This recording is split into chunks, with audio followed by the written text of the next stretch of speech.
Pagbasa mula sa aklat ni Nehemias. Noong mga araw na iyon, kinuha ni Ezra na saserdote ang aklat ng kautusan. Dinala niya ito sa kapulungang binubuo ng mga lalaki, babae at mga batang may sapat ng gulang at pangunawa. Mula sa umaga hanggang tanghali, binasa niya ang kautusan sa harapan ng mga taong natitipon sa liwasang bayan. Ang lahat naman ay nakinig na mabuti. Si Ezra ay nakatayo sa isang entabladong kahoy na sadyang itinayo sa pagkakataong iyon. Siya ay nakikita ng lahat sapagkat mataas ang kanyang kinatatayuan. Ang lahat ay tumayo nang buksan niya ang aklat. Purihin ang Panginoon, ang dakilang Diyos, ang wika niya. Ang lahat ay nagtaas ng kanilang mga kamay at sumagot, Amen, Amen. Pagkatapos, nagpatira pa sila bilang paggalang sa Panginoon. Binasa ng mga Levita ng maliwanag ang batas na ito ng Diyos at ipinaliwanag na mabuti ang kahulugan. Nang malaman ng mga tao ang mga dapat nilang gawin ayon sa kautusan, nabagbag ang kanilang kalooban, ano pat sila'y napaiyak. Ang araw na ito ay dakila sa Panginoon na inyong Diyos. Wika ni Nehemias at Ezra at mga Levita.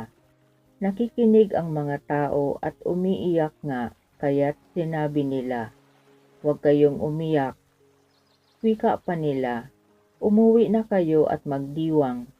Ang walang pagkain at inumin ay bahagi na ng mayroon, sapagkat ang araw na ito'y dakila sa Panginoon. Ang kagalakang dulot niya ay magiging kalakasan ninyo. Ang salita ng Diyos. Espiritong bumubuhay ang salita ng may kapal. Ang batas ng Panginoon ay batas na walang kulang.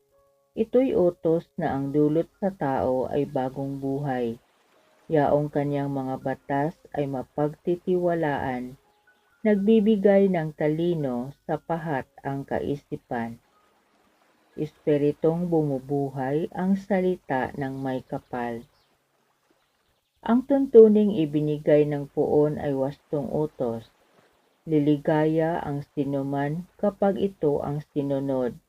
Ito'y wagas at matuwid, pagkat mula ito sa Diyos.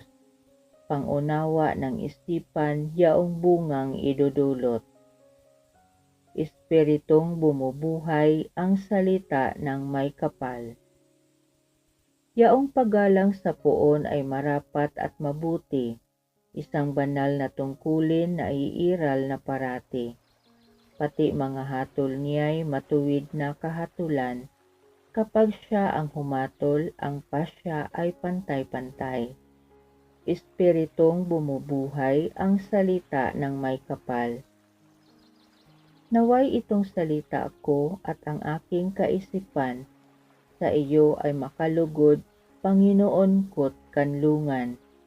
O ikaw na kublihan kong ang dulot ay kaligtasan. Espiritong bumubuhay ang salita ng may kapal. Pagbasa mula sa unang sulat ni Apostol San Pablo sa mga taga-Korinto. Mga kapatid, si Kristo'y tulad ng isang katawan na may maraming bahagi, bagamat binubuo ng iba't ibang bahagi, iisa pa ring katawan. Tayong lahat, maging Hudyo o Griego, alipin man o malaya, ay bininyagan sa iisang espiritu upang maging isang katawan. Tayong lahat ay pinainom sa isang espiritu. Ang katawan ay binubuo ng maraming bahagi at hindi ng isang bahagi lamang. Kung sabihin ng paa, hindi ako kamay, kaya't hindi ako bahagi ng katawan. Hindi na nga ba ito bahagi ng katawan? Kung sabihin ng tainga, hindi ako mata, kaya't hindi ako bahagi ng katawan. Hindi na nga ba ito bahagi ng katawan? Kung panay mata lamang ang buong katawan, paano ito makaririnig? Kung panay tainga lamang ang buong katawan, paano ito makaaamoy? Subalit inilagay ng Diyos ang bawat bahagi ng katawan ayon sa minabuti niya. Hindi maituturing na katawan kung ito'y iisang bahagi lamang. Ngunit ang totoo'y marami ang mga bahagi, ngunit iisang katawan lamang. Kaya't hindi masasabi ng mata sa kamay, hindi kita kailangan, ni ng ulo sa mga paa, hindi ko kayo kailangan. Sa katunayan, ang mga bahaging wari ay mahihina, ang siya pang kailangang-kailangan. Ang mga bahagi ng katawan na inaakala nating hindi gaanong kapuri-puri ay pinag-uukulan ng higit na pag-aalaga. Ang mga bahaging hindi likas na maganda ay siya nating pinapaganda. Hindi na ito kailangang gawin sa mga bahaging sadyang maganda. Nang isaayos ng Diyos ang ating katawan, binigyan niya ng higit na karangalan ang mga bahaging di gaanong marangal upang hindi magkaroon ng inggitan at sa halip ang lahat ay magmalasakitan. Kung nasasaktan ang isang bahagi, nasasaktan ang lahat. Kung pinararangalan ang isang bahagi, nagagalak ang lahat. Kayo ngang lahat ang iisang katawan ni Kristo at bawat isa'y bahagi nito. Naglagay ang Diyos sa simbahan, una ng mga apostol, ikalawa ng mga propeta, at ikatlo ng mga guro. Naglagay rin siya ng mga gagawa ng mga kababalaghan, mga magpapagaling na mga may sakit, mga tagatulong, mga tagapangasiwa, at mga magsasalita sa iba't ibang wika. Hindi lahat ay apostol, propeta o guro. Hindi lahat ay binigyan ng kakayahang gumawa ng mga kababalaghan, magpagaling ng mga may sakit, magsalita sa iba't ibang wika o magpaliwanag nito. Ang salita ng Diyos. Ikaw, Kristo, ay sinugo upang sa dukhay magturo, magpalaya sa bilanggo. Ang mabuting balita ng Panginoon ayon kay San Lucas.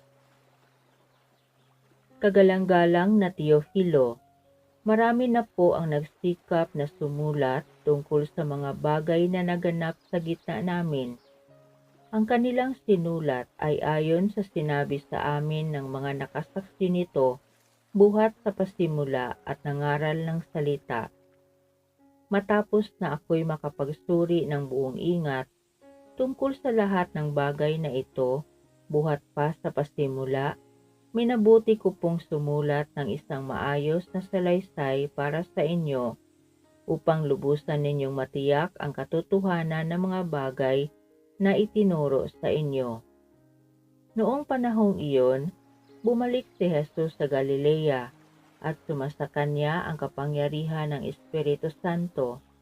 Kumalat sa palibot na lupain ang balita tungkol sa kanya.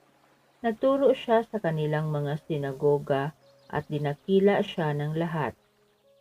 Umuwi si Jesus sa Nazaret na kanyang nilakhan. Gaya ng kanyang kinagawian, pumasok siya sa sinagoga ng araw ng pamamahinga. Tumindig siya upang bumasa at ibinigay sa kanya ang aklat ni Propeta Isaias. Pinuksan niya ang aklat sa dakong kinasusulatan ng ganito, Sumasa akin ang Espiritu ng Panginoon, sapagkat hinirang niya ako upang ipangaral sa mga dukha ang mabuting balita.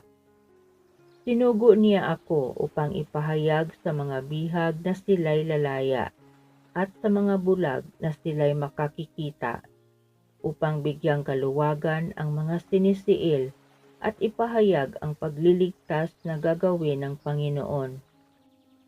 Nilulon niya ang kasulatan at matapos isauli sa tagapaglingkod, siya'y naupo.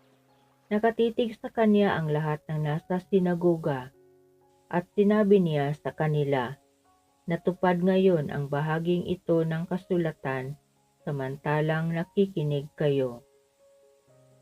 ang mabuting balita ng Panginoon.